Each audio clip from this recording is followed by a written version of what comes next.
Welcome back. The international community has been worried over the humanitarian situation in Iraq. Nearly 30,000 Yazidis have fled into the mountains for fear of being killed. The Islamic State militants have been targeting Christians and Kurds for a couple of weeks now, and those who have fled may be in even greater danger with lack of food and water and other basic necessities. Now, while deliberations continue as to giving the Kurds weapons to fight the insurgents, Britain says it has one concern.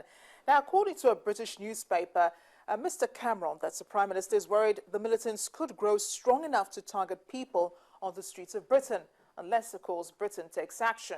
He is urging the use of all resources, that's aid, diplomacy and military prowess, to help bring about what he calls a stable world.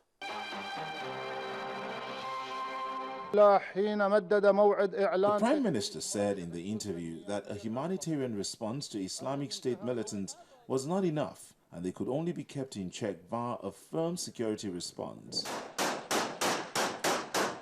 Militants have reportedly taken over large parts of northern Iraq and Syria in the past few weeks, but Kurdish forces, supported by US airstrikes, have reclaimed Mosul Dam, important to Iraq's electricity generation.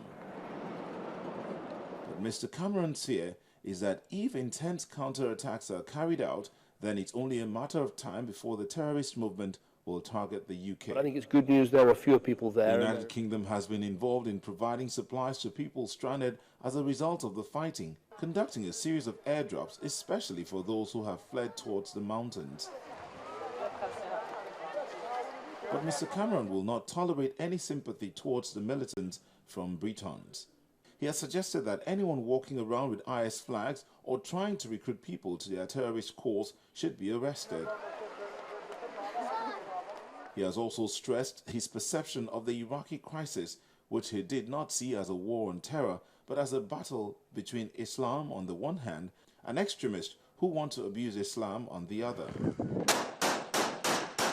The group is estimated as having about 400 recruits from the UK, and some 69 people suspected of Syria-related jihadist activities have been arrested, also in the United Kingdom. For those who make it to the refugee camps, they face an even bigger challenge of harsh living conditions in tents, often exposed to the sweltering sun. Nowruz camp, located 20 miles from the Iraqi border, was opened 3 months ago for the Syrian refugees. Lately, it has been catering to the thousands fleeing the fighting in Iraq, the Yazidis mostly. Many recall the agony of leaving relatives exposed to the mountains. Global attention has been increasing on the situation, credited to campaigns in major cities, calling for help from the international community to combat the Islamic State in northern Iraq, warning of a genocide of the Yazidi minority. This is where we end the program this week. Comments and questions can be sent via any of our addresses showing on your screen. I am Amarat Shiobani. Thanks for watching.